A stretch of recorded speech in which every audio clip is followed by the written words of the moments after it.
السلام علیکم ورحمۃ اللہ وبرکاتہ۔ ان الحمد للہ نحمده ونستعینه ونستغفره ونعوذ باللہ من شرور انفسنا ومن سیئات اعمالنا من يهده الله فلا مضل له ومن يضلل فلا هادي له أشهد أن لا إله إلا الله وحده لا شريك له وأشهد أن محمدا عبده ورسوله أما بعد فإن أحسن الحديث كتاب الله وخير الهدي هدي محمد صلى الله عليه وسلم وشر الأمور محدثاتها وكل محدثة بدعة وكل بدعة ضلالة وكل ضلالة في النار۔ يا أيها الذين آمنوا اتقوا الله حق تقاته ولا تموتن إلا وأنتم مسلمون۔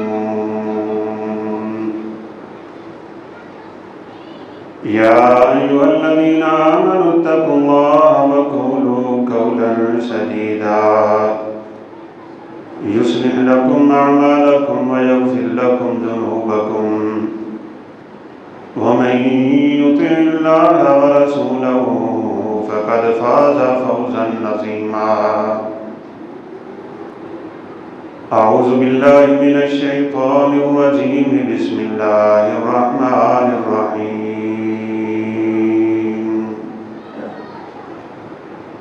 إن عدة الشهور عند الله 12 شهرا في كتاب الله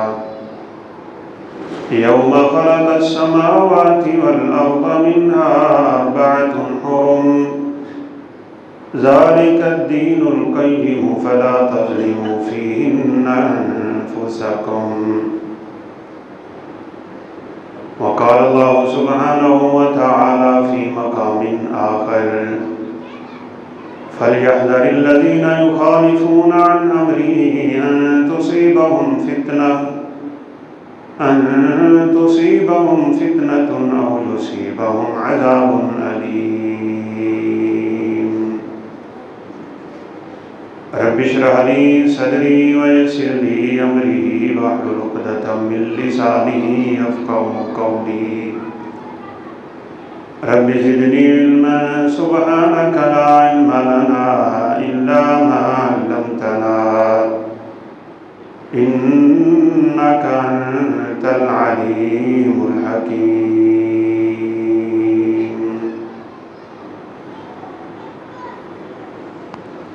ہر قسم کی حمد و ثنا اور کبریائی، بڑائی، تکبیر، تحمید اور تسبیح اللہ رب العزت کے لیے ہے۔ لاکھوں کروڑوں انگنت درود و سلام تاجدار انبیاء، فخر الانبیاء، خاتم الانبیاء والرسل جناب محمد رسول اللہ صلی اللہ علیہ وسلم کی ذات اقدس پہ اللہ رب العزت نے جب سے زمین و آسمان کا نظام قائم کیا ہے، مہینوں کی تعداد اس نے 12 ہی رکھی۔ منہا 4 حرم، ان میں 4 مہینے حرمت والے ہیں۔ ان 4 مہینوں میں سے سب سے پہلا مہینہ شہر اللہ المحرم، اللہ کا مہینہ ہے جس کو ہم محرم الحرام کہتے ہیں۔ مہینے تو سارے ہی اللہ کے ہیں، لیکن نبی کریم صلی اللہ علیہ وسلم نے محرم کو اللہ کا مہینہ کہا ہے۔ یہ نسبت تشریف کہلاتی ہے۔ مسجدیں ساری ہی اللہ کی، لیکن مکہ مکرمہ کی وہ مسجد جس کے ہاں بیت اللہ ہے، اس کو اللہ رب العزت کی نسبت مل گئی اور اس کو بیت اللہ کہا جاتا ہے۔ یہ نسبت بڑی فضیلت والی ہوتی ہے،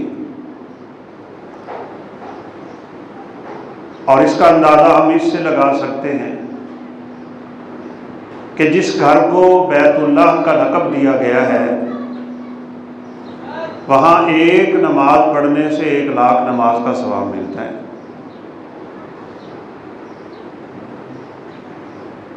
کچھ چیزیں دنیا میں ایسی ہیں کہ جن کو اللہ رب العزت کی نسبت حاصل ہے۔ ناقۃ اللہ،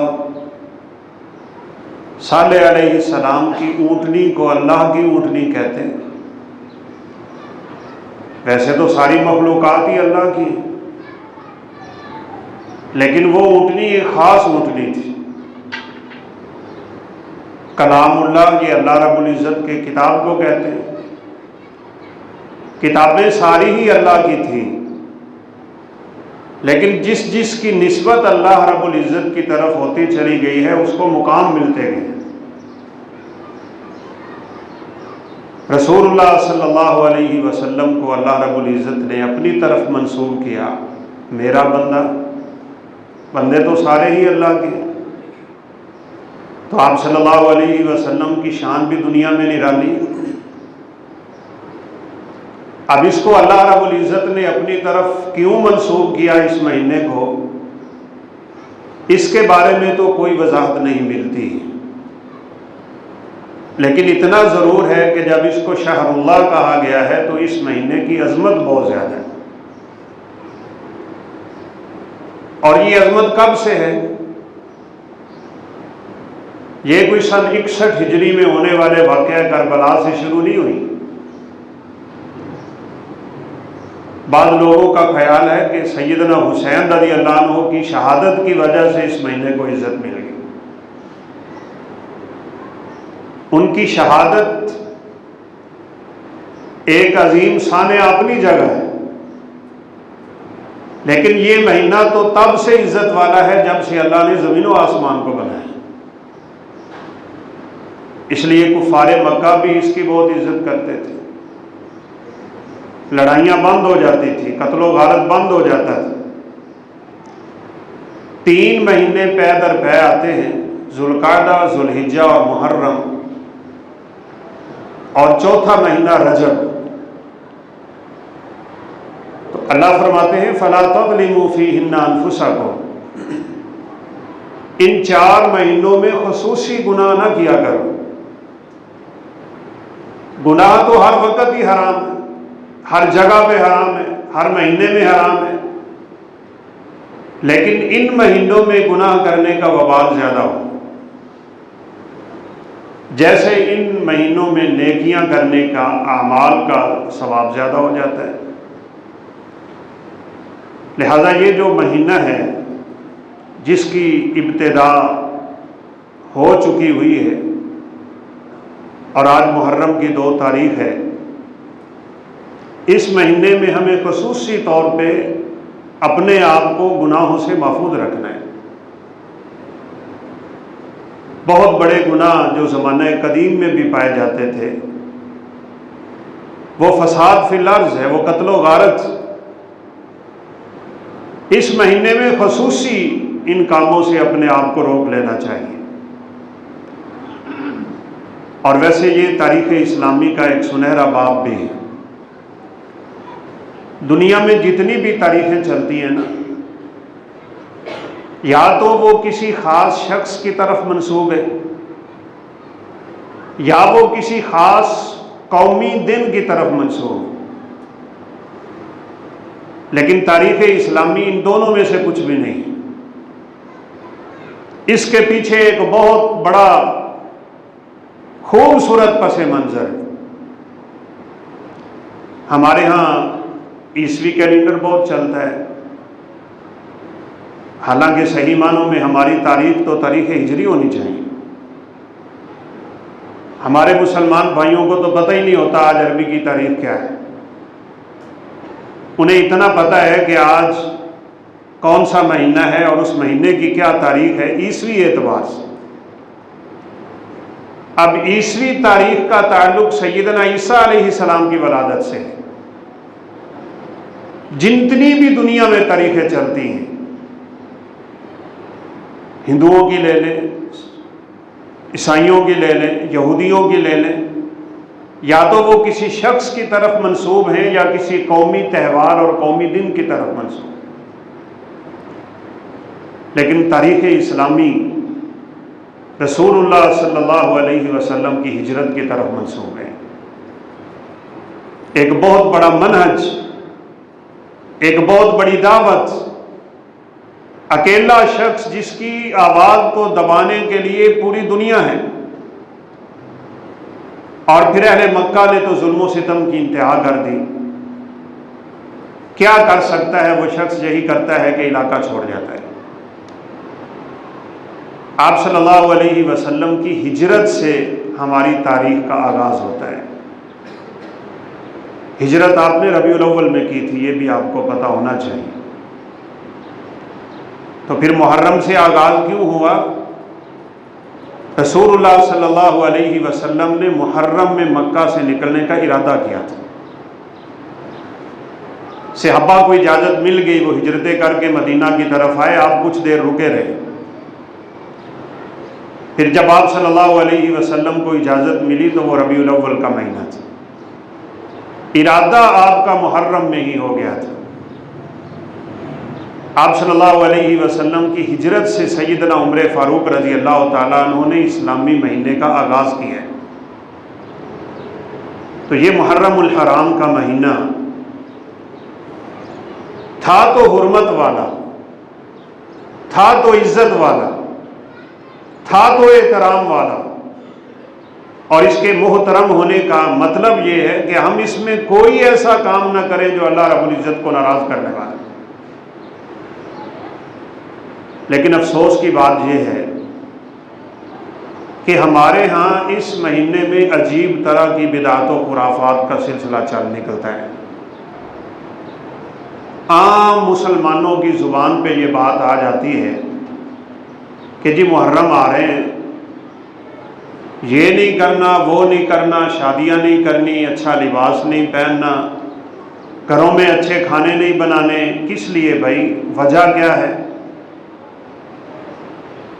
یہ ایک ہمارے اوپر غلبہ ہے تاریخ کا۔ اگر تو سیدنا حسین رضی اللہ تعالیٰ عنہ کی شہادت کی وجہ سے سب کچھ ہے، تو خدائے ذوالجلال کی قسم سال کا کوئی دن ایسا نہیں کہ جس دن تاریخ اسلامی میں کسی بڑے آدمی کی شہادت نہ ہوئی۔ کیا سیدنا عثمان رضی اللہ تعالیٰ عنہ کی شہادت کم تھی؟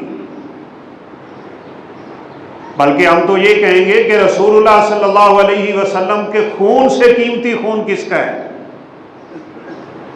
کیا بدر میں اور احد میں، کیا جنگوں میں رسول اللہ صلی اللہ علیہ وسلم کا خون نہیں بہا؟ کیا احد کے دن نبی کائنات علیہ الصلوۃ والسلام کے سر مبارک سے خون نہیں نکلا؟ کیا طائف کی وادی میں آپ کے سر سے بہہ کے خون آپ کے جوتے تک نہیں پہنچا؟ خول کی کڑیاں آپ کے دندان مبارک میں لگی تھیں اور آپ کے دندان زخمی ہوئے تھے اور آپ بے ہوش ہو کے نیچے بھی گرے تھے۔ اس خون سے بڑھ کے کائنات میں کون سا خون قیمتی ہے؟ کیا سیدنا حسین رضی اللہ تعالیٰ عنہ کی شہادت سے پہلے سیدنا عمر فاروق کی شہادت نہیں ہے؟ کیا اس سے پہلے سیدنا علی بن ابی طالب رضی اللہ تعالیٰ عنہ کی شہادت نہیں ہے؟ کیا اس سے پہلے سیدنا حسین کے بڑے بھائی سیدنا حسن کی شہادت کا دن نہیں ہے؟ اگر یوں دنوں کو ہی ہم منانے لگ جائیں اور دنوں کے اس سوگوں پہ لگ جائیں تو امت مسلمہ کے پاس سوائے ان دو کاموں میں کچھ رہ ہی نہیں جانا۔ لیکن یقین کریں یہ دو کام امت میں بڑے عجیب ہیں۔ یعنی سارا سال غم کہیں چھپا رہتا ہے، نکاح بھی ہوتے ہیں، شادیاں بھی ہوتی ہیں، باراتیں بھی جاتی ہیں، اچھے لباس بھی پہنے جاتے ہیں، بلکہ اللہ معاف فرمائے اللہ رب العزت کی ناراضگی کے لیے ڈھول تماشا سب کچھ چلتا رہتا ہے۔ بس جو ہی محرم داخل ہوتا ہے تو سیدنا حسین کی شہادت کا غم آ جاتا ہے۔ یہ کیسا غم ہے؟ 3 دن سے زیادہ کسی میت پہ سوگ کی اجازت نہیں ہے۔ سب سے بڑا غم کائنات میں رسول کائنات علیہ الصلوۃ والسلام کے جانے کا غم ہے۔ سیدنا انس رضی اللہ تعالیٰ عنہ فرمایا کرتے تھے کہ مدینہ میں سب سے بہترین دن، جس دن مدینہ روشن ہو گیا تھا، وہ دن تھا جس دن اللہ کے پیغمبر تشریف لائے تھے، اور المناک اور غمناک دن کائنات کا وہ تھا جس دن آپ دنیا سے اٹھے تھے۔ اندھیرا چھا گیا مدینہ میں، لیکن کیا آپ صلی اللہ علیہ وسلم کے بعد ہر ربیع الاول میں صحابہ اس ماتم کو تازہ کرتے تھے؟ کیا اس غم کو پھر سے دہرایا جاتا تھا؟ کیا 4 پائیاں الٹی کر دی جاتی تھیں؟ کیا نکاح روک لیے جاتے تھے؟ کیا یہی بدعت و خرافات جو ایک خاص طبقے کو دیکھ کے امت مسلمہ میں داخل ہو گئیں، کیا کبھی صحابہ کرام رضوان اللہ علیہم اجمعین نے اس کے بارے میں سوچا نہیں؟ کچھ نہیں تھا، خدا کی قسم۔ ہاں اتنا ضرور ہے، ہر شخص اپنے معمول کے مطابق زندگی گزار رہا تھا۔ کبھی کبھار بیٹھے بیٹھے سرور کائنات کی یاد تازہ ہو جاتی تو آنکھوں سے آنسو بہہ پڑتے تھے۔ سیدنا عبداللہ بن عباس رضی اللہ تعالیٰ عنہ اپنے شاگردوں کو پڑھا رہے تھے، حدیث مبارکہ کا درس ہو رہا تھا، اور ایک دم ان کی آنکھوں میں آنسو آئے اور پوچھنے لگے آج کون سا دن؟ لوگوں نے کہا الخمیس، جمعرات۔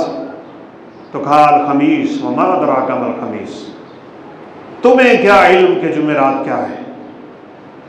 جس دن سرور کائنات کی بیماری حد سے بڑھنے لگ گئی تھی، آپ نے مسجد نبوی میں آنا چھوڑ دیا تھا، اور پھر اس سے اگلے سوموار آپ اپنے خالق حقیقی کو جا ملے تھے۔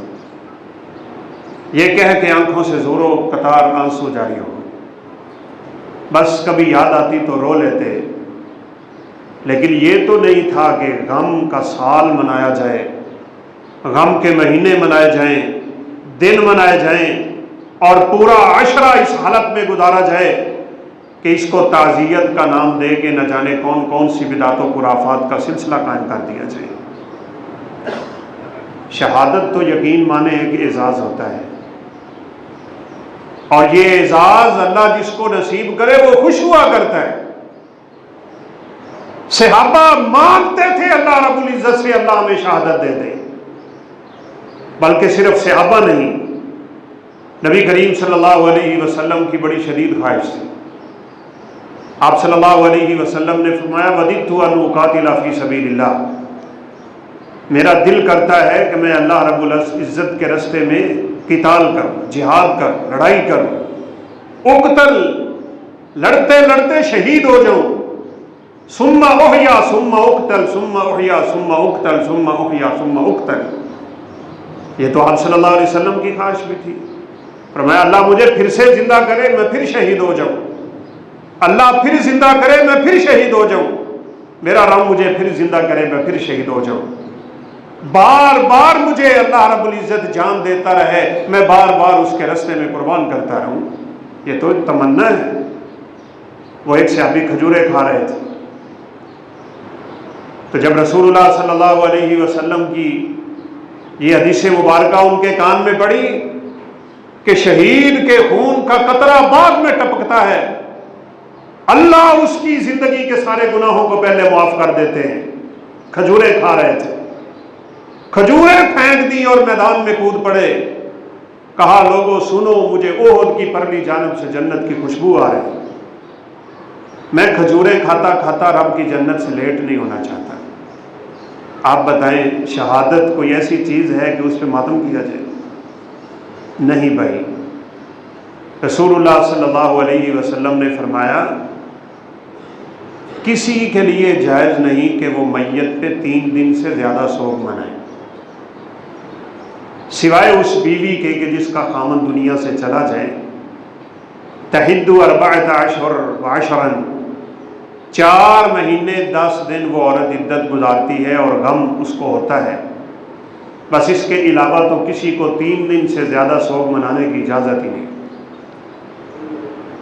ام سلمہ رضی اللہ تعالی عنہا کے باپ غالباً فوت ہوئے تھے، چوتھے دن انہوں نے خوشبو منگوا لی اور اپنے بدن پہ لگانے لگ گئی جو عورتیں خوشبو لگاتی ہیں۔ کسی نے پوچھا یہ کیا کر رہی ہو؟ کہا میں کائنات کے لوگوں پہ اور عورتوں پہ یہ بات ثابت کرنا چاہتی ہوں کہ اللہ کے پیغمبر نے 3 دن سے زیادہ کسی بھی میت پہ سوگ منانے سے روکا ہے۔ مجھے ضرورت نہیں تھی اس کام کی، لیکن ان کی وفات کو 3 دن گزر گئے، اب اس سے زیادہ میں سوگ نہیں مناؤں۔ ہمارے ہاں تو لوگ بھورے ڈال کے بیٹھ جاتے ہیں، یہ بدعت و خرافات یقین مانے ہمارے ہاں بالخصوص ہندوؤں کو دیکھ دیکھ کے بڑی راہ کر رہی ہے۔ پھر 7ویں دن اکٹھ ہو رہا ہے، پھر 40ویں دن اکٹھ ہو رہا ہے، پھر سالانہ اکٹھ ہو رہے ہیں، پھر وہاں پہ سبیلیں چل رہی ہیں، وہاں پہ کھانے چل رہے ہیں، اور نہ جانے کسی کو پتہ بھی ہے کہ نہیں کہ تعزیت کیا ہوتی ہے اور تعزیت کی دعا کیا ہوتی ہے۔ آج کل تو لوگوں نے وہ اونچے جھنڈے اور گھوڑے نکالنا اور ان سے تبرک لینا اس کو تعزیت بنا لیا۔ تعزیت تو یہ تھی کہ جب کسی کا بندہ جس کا دنیا سے کوئی چلا گیا ہو آپ کو ملے تو آپ اس کو دعا دیں، اعظم اللہ اجرکم واحسن عزاءکم وغفر لمیتکم۔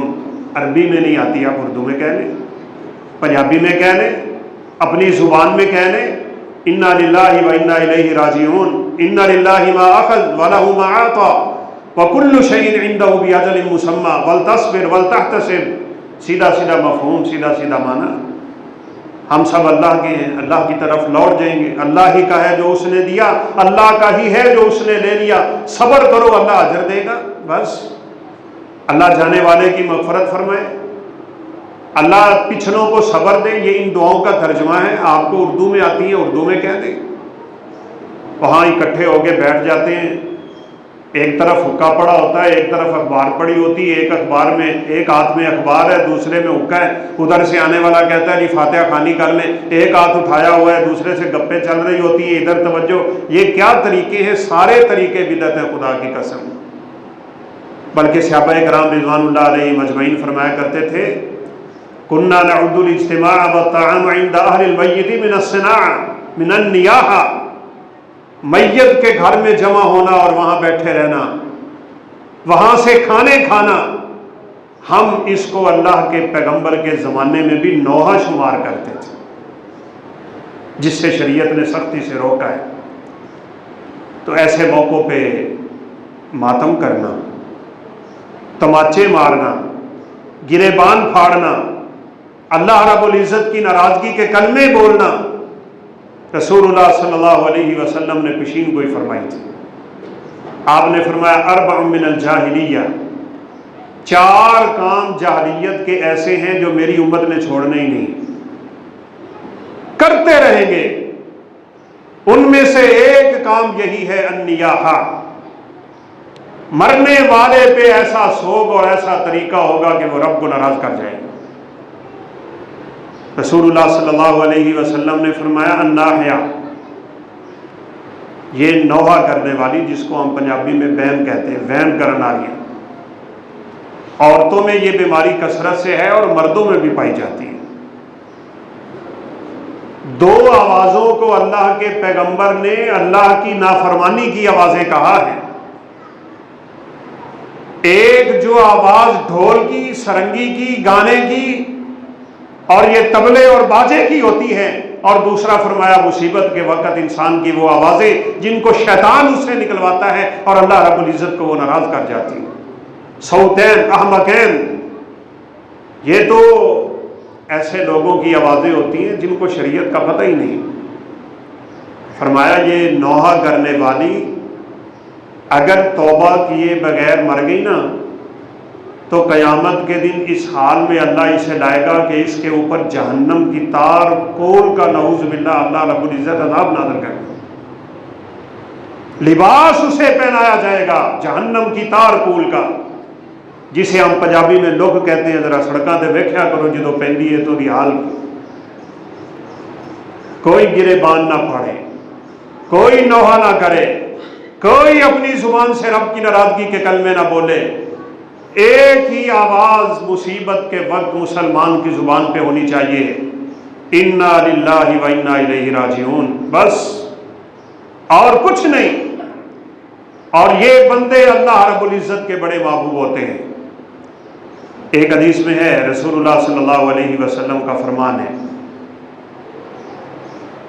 کہ جب اللہ رب العزت کسی بندے کے چھوٹے بچے کی روح کو قبض کرتا ہے، کرواتا تو فرشتوں سے ہی ہے، لیکن حکم رب تعالیٰ کا ہوتا ہے۔ ہم میں سے کئی ایسے احباب ہوں گے کہ جن کے بچپن میں بچے دنیا سے اٹھے۔ آپ صلی اللہ علیہ وسلم نے فرمایا جب فرشتہ کسی بچے کی روح قبض کر کے اللہ رب العزت کو پیش کرتا ہے تو اللہ تعالیٰ فرماتے ہیں کہ تم نے میرے بندے کے جگر کو نکالا ہے، کیف کان عبدی، میرے بندے کے بچے کی روح کو قبض کیا، بتاؤ میرے اس بندے کی حالت کیا تھی؟ تماچے مارے، گریبان پھاڑے، رب کی نافرمانی کی باتیں کرے اور اپنی نعوذ باللہ ایسی حالت کرے جو رب کو ناراض کرنے والی ہوتی ہے، کیا بچہ واپس آ جائے گا؟ فرمایا نہیں اللہ، استرجع، میں نے اس کی روح قبض کی تو تیرے بندے کی زبان پہ ایک لفظ آیا تھا، انا للہ و انا الیہ راجعون۔ یہ کیسی عظمتوں والے لوگ ہوتے ہیں، خوشی میں بھی رب کو یاد کرتے ہیں، غمی میں بھی رب کو یاد کرتے ہیں۔ رسول اللہ صلی اللہ علیہ وسلم نے فرمایا، اللہ فرماتے ہیں کہ اس نے غمی میں بھی اور دکھ اور تکلیف میں بھی میرا شکر کیا، میری حمد کی بات کی، انا للہ و انا الیہ راجعون پڑھا، اس کا گھر جنت کے درمیان میں بنا دو اور اس کا نام رکھو بیت الحمد، تعریف کرنے والے کا گھر۔ تو اہل ایمان کی تو یہ صفت ہوتی ہے کہ ان پہ جب کوئی مصیبت نازل ہو تو وہ صبر کرتے ہیں۔ رسول اللہ صلی اللہ علیہ وسلم کی وفات سے بڑھ کے کائنات میں کوئی مصیبت نہیں ہے، اور پھر آپ کے بعد سیدنا عثمان کی شہادت دنیا کا المناک واقعہ ہے۔ یہاں تو اللہ کی قسم اٹھا کے کہتا ہوں جھوٹے قصے بیان کیے جاتے ہیں، تاریخ پہ بڑے گہرے پردے پھینکے ہیں لوگوں نے، پوری تاریخ کا رخ بدلا ہے لوگوں نے۔ اور یاد رکھیے گا محرم الحرام کا مہینہ، اس کے بارے میں حدیثوں میں صرف دو ہی چیزیں آتی ہیں بس، تیسری کوئی چیز ثابت نہیں۔ جو کچھ بیان کیا جائے گا سارے کا سارا جھوٹ اور من گڑت ہو۔ ایک بات رسول اللہ صلی اللہ علیہ وسلم اس مہینے کے روزے بڑے رکھتے تھے، آپ روزے رکھیں۔ کسی نے پوچھا آپ صلی اللہ علیہ وسلم کی زوجہ محترمہ سے کہ آپ صلی اللہ علیہ وسلم کس مہینے کے سب سے زیادہ روزے رکھتے تھے؟ تو فرمایا کہ افضل الصیام بعد شہر رمضان شہر اللہ المحرم، رمضان کے بعد سب سے زیادہ روزے اللہ کے پیغمبر اسی مہینے کے رکھتے تھے۔ محرم تو روزے رکھنے کا مہینہ ہے۔ اور دوسری چیز جو اس ماہ کے بارے میں ثابت ہے وہ عاشورہ کا روزہ ہے، 10 محرم کا روزہ۔ آپ صلی اللہ علیہ وسلم نے فرمایا 1 سال کے گناہ معاف ہو جاتے ہیں۔ آپ پہلے بھی رکھتے تھے، رمضان کے روزے فرض ہونے کے بعد بھی رکھتے تھے، صحابہ کرام بھی یہ روزہ رکھتے تھے، اور آپ صلی اللہ علیہ وسلم کے صحابہ اپنے بچوں کو بھی یہ روزہ رکھوایا کرتے تھے۔ لہٰذا اس کا ایک مقصد بھی دیکھیں، آپ صلی اللہ علیہ وسلم جب مدینہ آئے نا روزہ رکھتے رہے، ایک عرصے بعد آپ کو کسی نے یہ خبر دی کہ اس دن کا روزہ تو یہودی بھی رکھتے ہیں۔ تو آپ صلی اللہ علیہ وسلم نے فرمایا کیوں؟ کہا اس دن اللہ رب العزت نے قوم موسیٰ کو فرعون سے نجات دی تھی۔ تو آپ نے فرمایا نحن احق بموسیٰ، موسیٰ علیہ السلام کے اس دن کو روزے کی حالت میں گزارنا اور اس دن کو تسلیم کرنا یہ تو ہمارا حق زیادہ بنتا ہے۔ یہودیوں نے تو اپنا دین بدل دیا، عیسائیوں نے تحریف کر لی، اور بات یاد آ گئی قربان جائیں اس نوجوان پہ۔ آپ کو پتہ ہے سویڈن میں قرآن جلایا گیا، اور وہاں کا قانون ہے آزادی خیال اور اظہار رائے میں وہ کسی کو روک ٹوک نہیں دیتے، کہ ایک مسلمان نوجوان نے درخواست دی کہ میں تورات اور انجیل کو بھی آگ لگانا چاہتا ہوں۔ اگر قرآن کو آگ لگانے کی اجازت ہے اس ملک میں تو میں تورات اور انجیل کو بھی آگ لگانا چاہتا ہوں، مجھے اجازت دی جائے۔ عدالت نے اسے اجازت دے دی۔ اجازت کیا ملی؟ پورے اسرائیل میں مظاہرے ہو، کہا خبردار اگر ہماری مقدس کتاب کو آگ لگائی تو ہم ملکوں ملک آگ لگا دیں گے۔ لیکن اس نوجوان کی کیا فکر ہے؟ سلام ہے اس کی فکر کو، سلام ہے اس کی سوچ کو، سلام ہے اس کی تربیت کو۔ ساری کائنات کے سامنے سوشل میڈیا کا دور ہے، بڑے بڑے میڈیا والے وہاں پہنچے ہوئے تھے، اس کے ایک ہاتھ میں تورات ہے، ایک میں انجیل ہے، قرآن بھی اس کے پاس تھا۔ سب دیکھ رہے تھے کہ یہ مسلمان ابھی آگ لگا دے گا ان آسمانی کتابوں کو۔ اس نے کہا لوگوں سنو، تم نے تو میرے قرآن مقدس کو جلا دیا، لیکن میرا اسلام اس بات کی اجازت ہی نہیں دیتا کہ میں ان مقدس کتابوں کی بے حرمتی کروں۔ ہم تو ان کتابوں کو ماننے والے ہیں، ہم تو ان رسولوں کو ماننے والے ہیں۔ ہم سے بڑا موسیٰ کا حقدار کون ہے؟ توحید پہ قائم تو امت محمدیہ ہے، اور آپ صلی اللہ علیہ وسلم نے فرمایا ہم سارے کے سارے انبیاء ایک دوسرے کے اللاتی بھائی ہیں۔ ابراہیم علیہ السلام کی نسل، سب کا دین ایک ہے، سب کی دعوت توحید ہے، سب کی زندگی کا ایک ہی مقصد تھا، لوگوں کو لوگوں کی عبادتوں سے نکال کے رب العالمین کی عبادت کی طرف لے جائیں۔ پھر تو فرمایا ہم روزہ رکھیں گے، ہم زیادہ حق رکھتے ہیں کہ روزہ رکھا جائے۔ ہاں، یہودیوں کی مخالفت میں آپ صلی اللہ علیہ وسلم نے 9 کا روزہ بھی رکھنے کا کہا۔ اور یہاں یہ مسئلہ بھی میں بیان کر دیتا ہوں، آج کل بڑا اختلافی چلتا رہتا ہے اور ہر سال ہی چلتا ہے کہ روزہ صرف 9 کا رکھیں کہ روزہ 10 کا رکھا جائے، یا کہ 9 اور 10 کا رکھا جائے۔ بھائی 10 کا روزہ تو اصل روزہ ہے نا، اس کو عاشورہ کا روزہ کہتے ہیں۔ یہ چند سالوں سے ایک فکر اٹھ کھڑی ہوئی ہے کہ صرف 9 کا روزہ رکھا جائے، ایسا نہیں۔ ابن قیم رحمۃ اللہ علیہ نے فرمایا جو صرف 9 کے روزے کا فتویٰ دیتا ہے وہ عربی لغت سے واقف نہیں۔ 9 کو تو تاسوعہ کہتے ہیں، اور جس مقصد کے لیے روزہ تھا کہ اللہ رب العزت نے موسیٰ علیہ السلام کو فرعون سے نجات دی، وہ تو 10 کا دن۔ اس لیے یہودیوں کی مخالفت میں 9 کا روزہ بھی ساتھ رکھ لیں، 9 کا نہیں رکھ سکے تو 10 کا بھی رکھ لیں۔ ہم تو 2 روزے رکھیں گے۔ ان 2 چیزوں کے علاوہ محرم کے بارے میں کوئی چیز ثابت نہیں ہے، یاد رکھیے گا۔ اس مہینے کے روزے رکھنا یہ ایک چیز ثابت ہے، اور عاشورہ کے دن کے روزے سے 1 سال کے گناہوں کی معافی کا آپ نے بتایا، یہ دوسری چیز ثابت ہے۔ بس اس کے علاوہ کوئی چیز صحیح حدیث سے ثابت نہیں۔ اب 10 محرم الحرام کے بارے میں ایک جھوٹی روایت بنائی ہوئی اور وہ بیان کی جاتی ہے، اور اس کی آڑ میں سبیلیں لگائی جاتی ہیں، اور ہم جیسے سادہ لوگ بھی جا کے ان سبیلوں سے پانی پیتے ہیں اور جا کے حلیم اور دلیم کھاتے ہیں، اور نعوذ باللہ اس طرح کی بدعات و خرافات کو ہم کچھ بھی نہیں سمجھتے۔ صحابہ کرام تو ان بدعتوں کو اپنے لیے اتنا خطرناک تصور کرتے تھے کہ یہ اسلام کی عمارت کو ڈھا دینے کے مترادف ہوتی ہیں۔ نبینے ہو گئے تھے سیدنا عبداللہ بن عباس، آخری عمر میں بڑی چل کے دور ایک مسجد میں گئے، سفر تھا، اپنے ساتھیوں کو کہا مجھے لے کے مسجد میں چلو، نماز وہاں پہ ادا کی جائے گی۔ بڑی دور کا سفر کر کے ایک مسجد میں پہنچے تھے، اور وہاں مسجد میں کیا دیکھا، اذان ہوئی تو تصویب شروع ہو۔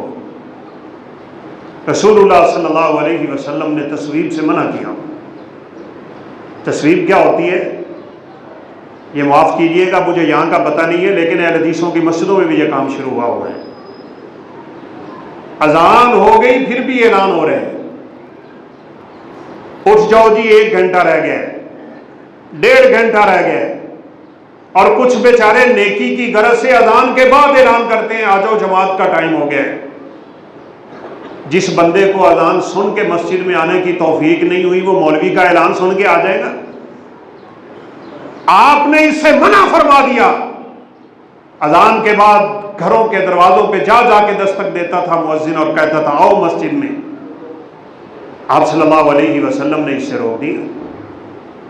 اب وہاں تصویب ہوئی ہے، ابن عباس نے فرمایا مجھے اس مسجد سے لے چلو، یہاں نماز نہیں پڑھوں گا، جس مسجد میں بدعت ہوتی ہو وہاں ہم نماز نہیں پڑھیں گے۔ یہ ہمارے کوئی آج کے فتوے نہیں ہیں، لیکن ہمارے مسلمانوں کا حال بھی آپ دیکھ لیں، محرم میں شادی نہیں کرتے۔ اور اللہ کے بندو، سیدنا علی رضی اللہ تعالیٰ عنہ کی شادی فاطمہ رضی اللہ عنہ سے محرم میں ہوئی ہے، اور بات وہی ہے کس لیے شادی نہیں کریں گے؟ حسین رضی اللہ عنہ کے غم میں نہیں کریں گے تو آپ پورا سال شادی نہیں کر سکتے۔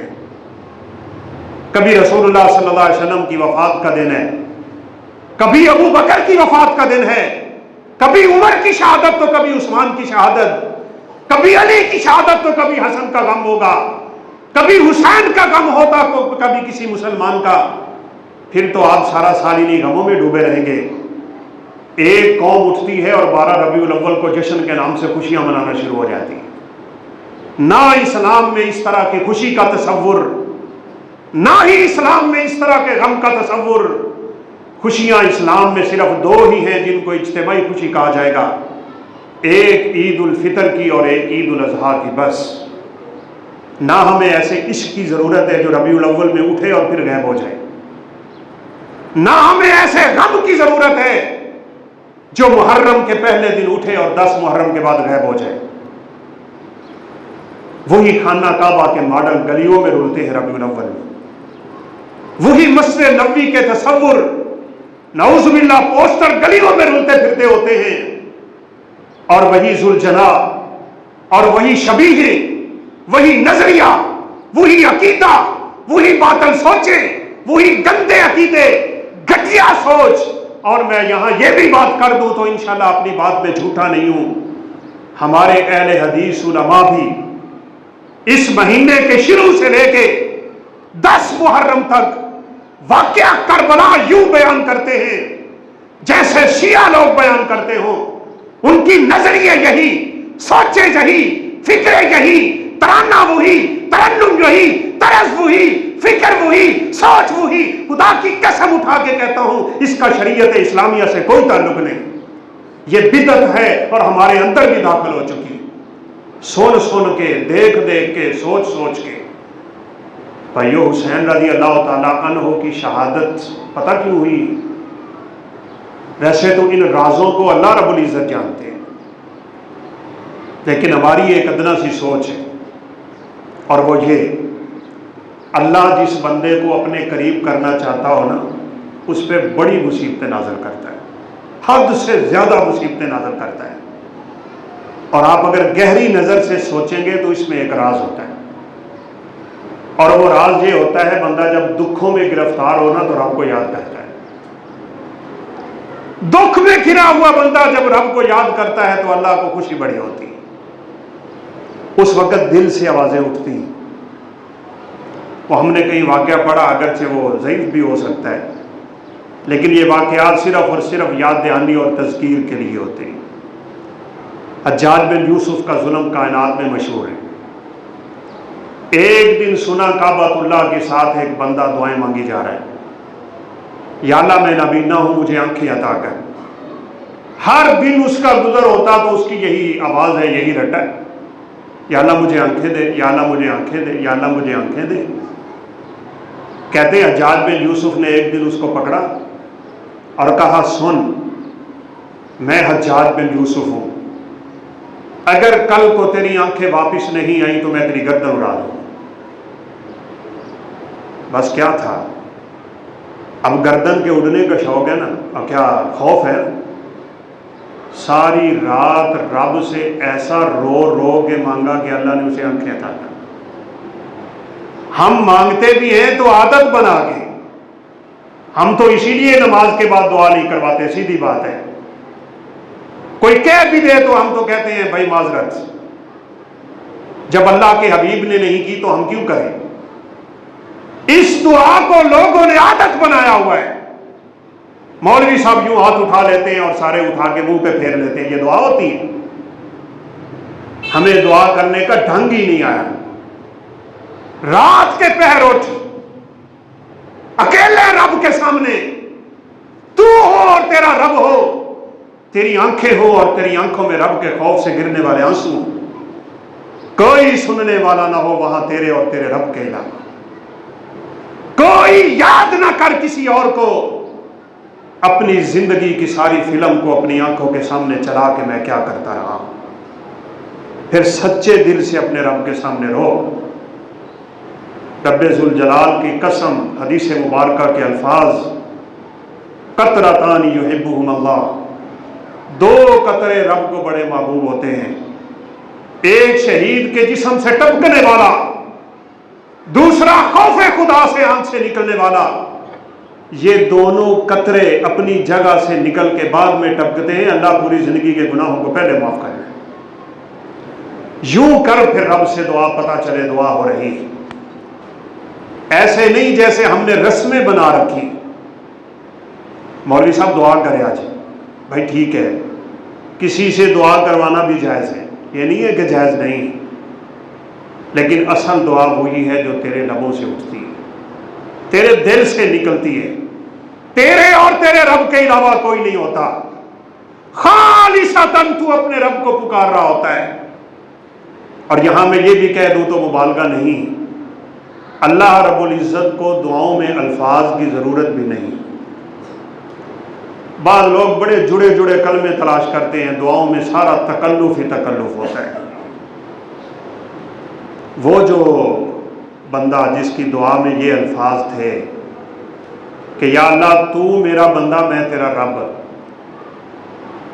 اگر یہ ارادہ تن نکلتا تو بندہ کافر تھا، دائرہ اسلام سے خارج تھا، لیکن اس کو لو لگی ہوئی تھی اپنے رب کی طرف، اس کی پوری سوچ اپنے رب کی طرف تھی، وہ ایسا ڈوبا تھا رب کی محبت میں، ادھر اس کی زبان سے یہ نکلا ہے تو میرا بندہ میں تیرا رب، تو رسول اللہ صلی اللہ علیہ وسلم نے فرمایا اللہ اس کی بات سن کے عرش پہ مسکرانے لگے، اور جس کو دیکھ کے رب مسکرا پڑے اللہ اس پہ جہنم کی آگ حرام کر دیتے۔ یہ ہیں دعائیں، یہ رسم نہیں، رواج نہیں، بدعات نہیں، خرافات نہیں۔ اگر آپ کے دل میں حسین کا غم ہے نا خدا کی قسم، تو غم کا مطلب یہ ہے کہ جن غموں میں ڈوب کے ان لوگوں نے زندگیاں گزاری تھی میرے اندر وہ غم پیدا ہو جائے، اور وہ ہے رب کے دین کو بچانا، رب کے دین کے لیے قربانیاں پیش کرنا۔ اور میں نے پہلے بھی ایک دفعہ بات کی تھی، اللہ رب العزت کو اپنا دین اتنا پیارا ہے، کائنات میں رب کو اپنے دین سے پیاری کوئی چیز نہیں۔ اپنے دین کو بچاتا ہے رب، اور اس دین کی خاطر اگر اللہ کو اپنے انبیاء کو بھی قربان کرنا پڑے تو اللہ کرواتے ہیں۔ رسول اللہ صلی اللہ علیہ وسلم کے چند صحابہ آپ کے پاس آئے تھے اور کہا کہ ہماری یہ حالت کب تک ایسے رہے گی؟ ہم مارے کھاتے رہیں گے، ہمارے سینوں پہ پتھر رکھے جاتے رہیں گے، ہمارے گلوں میں رسیاں ڈال کے کب تک گھسیٹا جاتا رہے گا؟ اللہ کے پیغمبر کا چہرہ ہی بدل گیا، رنگ ہی لال ہو گیا، فرمایا کیا ہوا ہے تمہارے ساتھ؟ تم سے پہلے تو انبیاء ایسے گزرے ہیں کہ جن کے جسموں پہ لوہے کی کنگھیاں چلاتے تھے تو سارے کا سارا گوشت ہی اتر جایا کرتا تھا، تمہیں ابھی کیا ہوا ہے؟ اللہ نے اپنے انبیاء کو مصیبتوں میں ڈالا ہی اس لیے تاکہ پیغمبر پورے کا پورا اپنے رب کی طرف متوجہ رہے۔ شہادتیں تو ہوئی ہی اس لیے ہیں، سرور کائنات کا خون تو نکلا ہی اس لیے ہے، آپ کے دندان مبارک تو زخمی ہی اس لیے ہوئے ہیں، آپ کے دندان میں تو کڑیاں ہی اس لیے گھسی ہیں، آپ کا سر تو پھٹا ہی اس لیے ہے، سر سے خون بہہ کے قدموں تک آیا ہی اس لیے ہے کہ اللہ رب العزت آپ کو ان آزمائشوں سے گزار دیں، اور پھر وہ مقام عطا کریں جو مقام اللہ رب العزت نے اپنے انبیاء کا لکھ چھوڑا ہوتا ہے۔ ہمارا عقیدہ ہے، ہمارا نظریہ ہے، ہمارا ایمان ہے، سرور کائنات کے یہ دونوں شہزادے سیدنا حسن و حسین رضی اللہ تعالیٰ عنہما اللہ رب العزت کے اتنے محبوب ہیں کہ آپ صلی اللہ علیہ وسلم نے فرمایا یا اللہ میرا تجھ سے یہ ایک التجانہ کلمہ ہے، ایک گزارش اور دعا ہے، جو بندہ میرے ان دو بیٹوں سے محبت کرے گا اللہ اسے اپنی محبت عطا فرما۔ چھوٹے چھوٹے تھے، بڑے خوبصورت تھے۔ حسن رضی اللہ تعالیٰ عنہ کی پوری شکل رسول اللہ صلی اللہ علیہ وسلم پہ جاتی تھی، اور حسین رضی اللہ تعالیٰ عنہ کے پورے کا پورا بدن سرور کائنات پہ جاتا تھا۔ ان کی چال، ان کی ڈھال، جیسے سیدہ فاطمہ جب آتی تھی تو اما عائشہ فرماتی ہیں یوں لگتا تھا جیسے رب کے حبیب آ رہے ہیں، چال چلن میں خوبصورت، اور کیا شان ہوگی، کیا مقام ہوگا، کیا منظر ہوگا۔ آپ صلی اللہ علیہ وسلم جمعہ پڑھا رہے تھے، جب یہ دونوں پھول، دونوں شہزادے مسجد نبوی میں داخل ہوئے نا تو سرخ رنگ کی قمیض پہنائی تھی اس دن دونوں کو سیدہ فاطمہ طاہرہ مطہرہ رضی اللہ تعالیٰ عنہ، تھوڑی سی قمیض لمبی پاؤں کے نیچے آتی، لڑکھڑاتے اور گر جاتے، پھر کھڑے ہوتے، پھر چلتے، پھر گر جاتے۔ سرور کائنات سے اپنے بچوں کا یہ منظر ہی نہیں دیکھا گیا۔ آپ نے خطبہ چھوڑ ممبر سے نیچے اتر گئے، جا کے دونوں بچوں کو اٹھایا، سینے سے لگایا، بوسہ دیا، ممبر پہ بٹھایا، پھر آپ نے خطبہ مکمل کیا، یہ ثابت کرنے کے لیے میری آل، اطہار، بیت رضوان اور رسول اللہ صلی اللہ علیہ وسلم کے اہل بیت، ان سے محبت کرنے والے کو اللہ رب العزت اپنی محبت عطا کرے گا۔ سیدنا حسن رضی اللہ تعالیٰ عنہ ابھی بڑے چھوٹے تھے، آپ صلی اللہ علیہ وسلم نے ہاتھ پکڑا، فرمایا ان ابنی ھذا سید لعل اللہ یصلح بہ بین فئتین عظیمتین من المسلمین۔ اور میری یہ بات غور سے سنیے گا، کبھی حسن کے نام پہ بھی ماتم ہونا دنیا میں کیوں نہیں ہوتا؟ کبھی علی کے نام پہ بھی ماتم ہونا دنیا میں کیوں نہیں ہوتا؟ اگر شہادت کا غم ہو تو عمر کے نام پہ بھی ہونا ماتم کیوں نہیں ہوتا؟ شہادت کا غم اگر ہوتا عثمان کی شہادت پہ کیوں نہیں ہوتا؟ اگر شہادت کا غم ہے کتنے جلیل القدر صحابہ اٹھے، ان کی شہادتوں پہ ماتم کیوں نہیں ہوتے؟ حسین رضی اللہ تعالیٰ عنہ کی شہادت پہ ہی ماتم کیوں ہوتا ہے؟ جائیں سچی تاریخ اٹھائیں، جھوٹی نہیں، ان کی لکھی ہوئی نہیں، جس پہ تبیز پڑھتے ہوں اس تاریخ کو چھوڑ کے حقیقی تاریخ اٹھائیں۔ یہ ماتم اس لیے ہوتا ہے کہ مارا ہم نے ہے، اب اللہ رب العزت سے رو رو کے اپنے گناہوں کی معافی مانگتے ہیں، اور کوئی بات نہیں، اور کوئی بات نہیں۔ اصل وجہ یہ ہے، اور حسین رضی اللہ تعالیٰ عنہ کا نام ہی صرف اس لیے لیا جاتا ہے، آپ نے فرمایا تھا نا یہ میرا بیٹا سردار ہے، سیدنا حسن کے بارے میں اللہ اس بیٹے کے ہاتھ پہ دو بڑی مسلمان جماعتوں کی صلح کروائے۔ صحابہ کو یہ حدیث سن کے بڑی خوشی ہوئی تھی، بھلا کیوں؟ اللہ اکبر، صحابہ کا ایمان دیکھیں، یہ حدیث سن کے صحابہ کرام کو پختہ یقین ہو گیا تھا کہ یہ بچہ بچپن میں فوت نہیں ہوگا، یہ بڑا ہوگا۔ سرور کائنات کے سارے بیٹے اللہ نے بچپن میں بلا لیے، 4 بیٹیاں آپ صلی اللہ علیہ وسلم کی جوان ہوئی۔ آج تو لوگ نعوذ باللہ سیدنا حسین کی شہادت، سیدنا حسین کی فضیلت بیان کرتے کرتے بڑے سے بڑے صحابہ کو برا کہہ جاتے ہیں نا، ابو بکر کو برا کہنے والے، عمر فاروق کو برا کہنے والے، عثمان ذو النورین کو بڑا کہنے والے، جن کے نکاح میں حسین اور حسن کی خالہ جیسی آ جائیں اور جن کے بڑے گہرے تعلق بن جائیں، جن کی محبتیں بڑی ہوں آپس میں، خدا کی قسم اٹھا کے کہتا ہوں کسی صحابی کا کسی صحابی سے بغض نہ تھا، اور کسی کا حسن حسین سے تو کیا ہونا تھا، جن کے بارے میں اللہ کے پیغمبر نے حکم دیا ہو کہ ان سے محبت کرو اللہ تم سے محبت کرے گا، کسی صحابی کے دل میں ان کے بارے میں کچھ بھی نہیں آ سکتا۔ ہمارا یہ ایمان اور تصور۔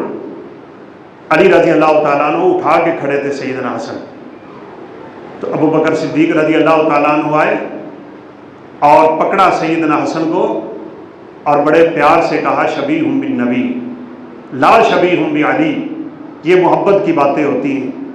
کہا علی اس کی تو شکل تجھ پہ گئی نہیں ہے، یہ تو نبی کائنات جیسا ہے، علی جیسا نہیں ہے. یہ محبت کی باتیں ہوتی ہیں. اور یاد رکھیے گا انہوں نے اپنے بیٹوں کے نام ابو بکر رکھا، عمر عثمان رکھا، علی ذو النورین رکھا. اور ہاں ایک بات یاد آ گئی جس کو تم زین العابدین کہتے ہو، کبھی سوچو نا جن کے نام پہ تم آج بھی سبیلے لگاتے ہو، حسین حسین کرتے ہو اور اپنے آپ کو حسین کی آل کہتے ہو، کبھی سوچو تم حسین کی آل بنے کیسے ہو؟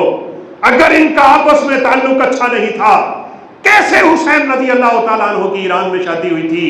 ہاں عمر فاروق کو تو تم گالیاں دو گے کیونکہ ایران کی زمین پہ اسلام کا جھنڈا لا کے عمر نے گاڑا تھا. بادشاہ کی بیٹی، کائنات کی حسین ترین عورت، نوجوانی کی عمر میں دوشیزہ بن کے، نوکرانی بن کے، خادمہ بن کے، لونڈی بن کے عمر فاروق کے پاس کھڑی تھی. عمر چاہتے تو خود رکھتے، عمر چاہتے تو عبداللہ بن عمر کو دیتے، عمر چاہتے تو عبید اللہ کو دیتے، عمر چاہتے تو اپنوں کو دیتے، لیکن کائنات میں دیکھا عمر نے کس کے لیے میں بادشاہ کی بیٹی دے دوں. اور جب انتخاب کیا تھا تو سیدنا حسین بن علی رضی اللہ عنہ کا دیا. حسین نے ان سے شادی کی تھی، اس کی نسل سے ایرانی پیدا ہوئے تھے، اسی لیے تم حسین حسین کرتے ہو. اور یہ بھی تمہیں یاد نہیں رہتا کہ یہ تحفہ دینے والا تو عمر. ہم کتنی باتیں یہاں کر سکتے ہیں، ان کی آپس میں کوئی کسی قسم کی بات نہیں تھی. شیر و شکر تھے اور محبتوں سے لاچار اور بھرے ہوئے تھے. اللہ رب العزت نے ان کی محبتوں کی گواہیاں دی ہیں. رحماء بینہم، وہ آپس میں بڑی محبتوں والے تھے. تو میرے بھائیوں، یہ محرم الحرام کا مہینہ سیدنا حسین کی شہادت کا مہینہ ہے، یہ عمر فاروق کی شہادت کا بھی مہینہ ہے. یکم محرم عمر فاروق کی شہادت کا دن ہے. اگرچہ بعد نے 26 ذوالحجہ بھی لکھی ہے، لیکن بات وہی ہے. یہ شہادتیں ماتم کے لیے نہیں ہوتی، یہ شہادتیں غم کے لیے نہیں ہوتی، یہ شہادتیں پیٹنے کے لیے نہیں ہوتی، یہ شہادتیں تماچے مارنے کے لیے نہیں ہوتی، یہ شہادتیں گرے بان پھاڑنے کے لیے نہیں ہوتی. یہ شہادتیں تو خدا کی قسم رب کا اعزاز ہوتی ہیں، وہ جس کو چاہتا ہے عطا کر دیتے ہیں. بدر کا میدان جب سجا ہوا تھا نا، میں بات ختم کرتا ہوں، 70 تو بڑے بڑے دشمن مر گئے، قتل ہو گئے، جن کو کھینچ کے کنویں میں پھینکا کتوں کی طرح اللہ کے پیغمبر. 70 بڑے بڑے قیدی ہو گئے، کھڑے ہیں مسجد نبوی میں، ان کے ہاتھ بندھے ہوئے ہیں.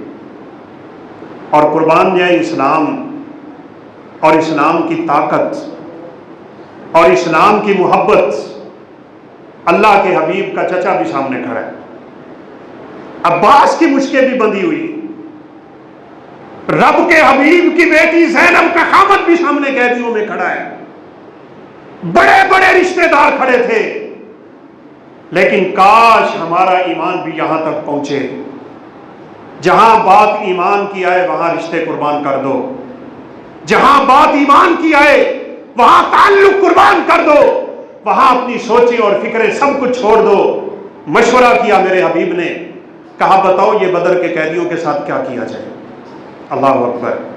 عمر فاروق آئے اور کہا 70 ان کے مر گئے، 70 ہمارے ہاتھ میں ہیں، آپ میرے رشتہ دار میرے حوالے کریں، میں ان کی گردنیں اڑاتا ہوں. ابو بکر اپنے رشتہ داروں کی گردنیں اڑائے، عثمان اپنے رشتہ داروں کی گردن اڑا دے، علی اپنوں کو پکڑے. ہم ان 70 کی گردنیں اڑا کے آج یہ ثابت کر دیتے ہیں کہ اسلام جیسا کوئی دین نہیں ہے، اور اسلام کا جھنڈا دنیا کے پشت پہ گاڑ دیتے ہیں. لیکن نبی کائنات علیہ الصلوۃ والسلام کی فکر دیکھیں. آپ چاہتے تھے کہ ان پہ احسان کر دیا جائے، شاید یہ کلمہ پڑھ لیں، مسلمان ہو جائے. اللہ اکبر. عمر پھر کہتے تھے نہیں یہ نہ کریں، میرا مشورہ یہ ہے آپ ان کی گردنیں اڑائیں. جس عمر کو آج گالیاں بکتے ہوئے تھکتے نہیں ہو، وہ عمر تو وہ عمر تھا، بولتا زمین پہ ہے، اللہ اس کی مرضی کے قرآن آسمان سے نازل کرتا تھا. سرور کائنات نے ابوبکر صدیق سے مشورہ کیا. اللہ اکبر. ابوبکر صدیق کا بیٹا یا باپ بدر کے موقع پہ مسلمان نہیں تھے، بعد میں مسلمان ہو گئے تو ایک دن بیٹھے بیٹھے بات ہو گئی. ابو بکر صدیق سے کہا ابا جان آپ بدر کے میدان میں بڑی دفعہ میری تلوار کے نیچے آئے تھے، لیکن میں نے تلوار کھینچ لی کہ میرا باپ ہے. کہا سن، ایک دفعہ بھی تو میری تلوار کے نیچے آتا تو کائنات دیکھتی کہ میری تلوار تیری گردن کیسے اڑاتی. تو کافر تھا، میں مسلمان تھا. کفر سے کیا تعلق، اللہ کے نافرمانوں سے کیا تعلق، باغیوں اور سرکشوں سے کیا تعلق. یہاں ہم صرف اتنا کہہ دیتے ہیں کوئی نہیں جی، تعلق بھی تو ہم نے رکھنا ہوتا ہے نا، ہماری مجبوریاں ہیں بھائی، سب مجبوریاں قربان کر. بہرحال ابو بکر صدیق رضی اللہ عنہ نے مشورہ دے دیا، کہا کہ ہم ان سے فدیہ لے کے ان کو چھوڑ دیتے ہیں، ان کے دل میں اسلام کی محبت آ جائے گی اور شاید کل کو یہ کلمہ پڑھے اور مسلمان ہو جائے. رسول اللہ صلی اللہ علیہ وسلم اس مشورے پہ عمل کرنے لگے. جو بات میں آپ سے کر رہا تھا، وہ تو شہادتیں مانگتے تھے، وہ تو شہادتیں چاہتے تھے، وہ تو شہادتوں کو شہادت گاہوں میں جا کے تلاش کرتے تھے.